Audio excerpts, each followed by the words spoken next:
Assalamualaikum warahmatullahi wabarakatuh. Perkenalkan, nama saya Ananda Makfirah. Saya dari Prodi Pemanfaatan Sumber Daya Perikanan dengan MPM 2111 10 30 111. Nah, di sini saya akan menjelaskan sedikit mengenai tugas yang telah Bapak berikan. Nah, baik, saya akan menjelaskan tentang jurnal yang telah saya dapati, yaitu analisis daerah penangkapan ikan tuna sirip kuning atau Tunus albacares berdasarkan sebaran klorofil A di perairan utara Aceh. Nah, penyebaran dan kelebihan ikan tuna sirip kuning ternyata sangat dipengaruhi oleh beberapa parameter oseanografi. Salah satunya adalah klorofil A. Nah, klorofil A merupakan salah satu parameter biologi oseanografi yang berperan penting terhadap produktivitas primer di laut. Nah, klorofil A adalah pigmen hijau yang terdapat pada tumbuhan dan yang memanfaatkan cahaya matahari untuk melakukan fotosintesis fitoplankton yang sangat memerlukan klorofil A. Nah, fitoplankton tersebut memegang peranan penting sebagai sumber nutrisi bagi ikan tuna sirip kuning.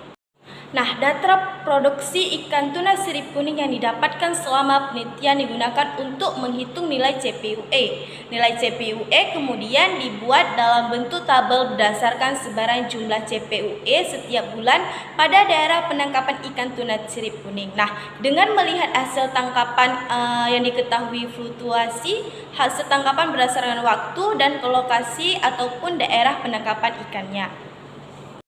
Kemudian, data klorofil A yang telah didownload selanjutnya dianalisis penyebarannya secara temporal dan spasial, menentukan hubungan klorofil A terhadap hasil tangkapan tuna sirip kuning dapat dilakukan dengan cara menggunakan metode analisis regresi linear. Nah, langkah-langkah yang dilakukan untuk mengetahui masing-masing variabelnya yaitu 1. Mengelompokkan jumlah hasil tangkapan ikan tuna sirip kuning pada setiap bulan penangkapannya.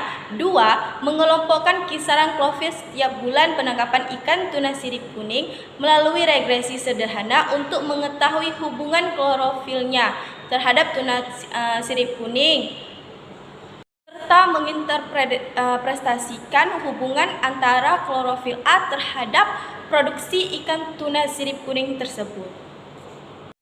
Nah, hubungan antara klorofil A terhadap variabel hasil tangkapan tuna sirip kuning dilakukan yaitu analisis regresi linear sederhana dengan bantuan software Microsoft Excel untuk menganalisis hubungan klorofil A. Persamaan regresi tersebut digunakan Y sama dengan A tambah BX dengan keterangan Y sama dengan variabel dependen nilai yang diprediksikan, X sama dengan variabel interdependen, A sama dengan konstanta, dan B yaitu koefisien regresi.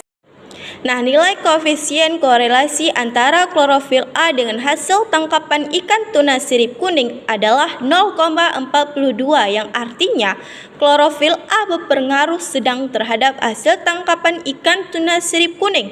Hubungan klorofil A dengan hasil tangkapan ikan tuna sirip kuning pada bulan Desember 2020 menghasilkan koefisien determinasi sebesar 0,02 yang berarti hubungan klorofil A dengan hasil tangkapan ikan tuna sirip kuning pada bulan Desember 2020 sebesar 2% dan 98%. Sisanya dipengaruhi oleh faktor lainnya.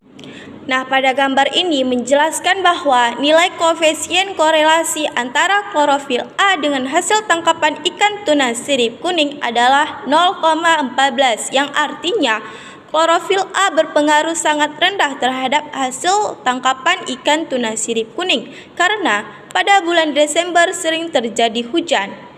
Hubungan konsentrasi klorofil A dengan hasil tangkapan ikan tongkol terlihat bahwa meningkatnya konsentrasi klorofil A terdapat hasil tangkapan yang meningkat.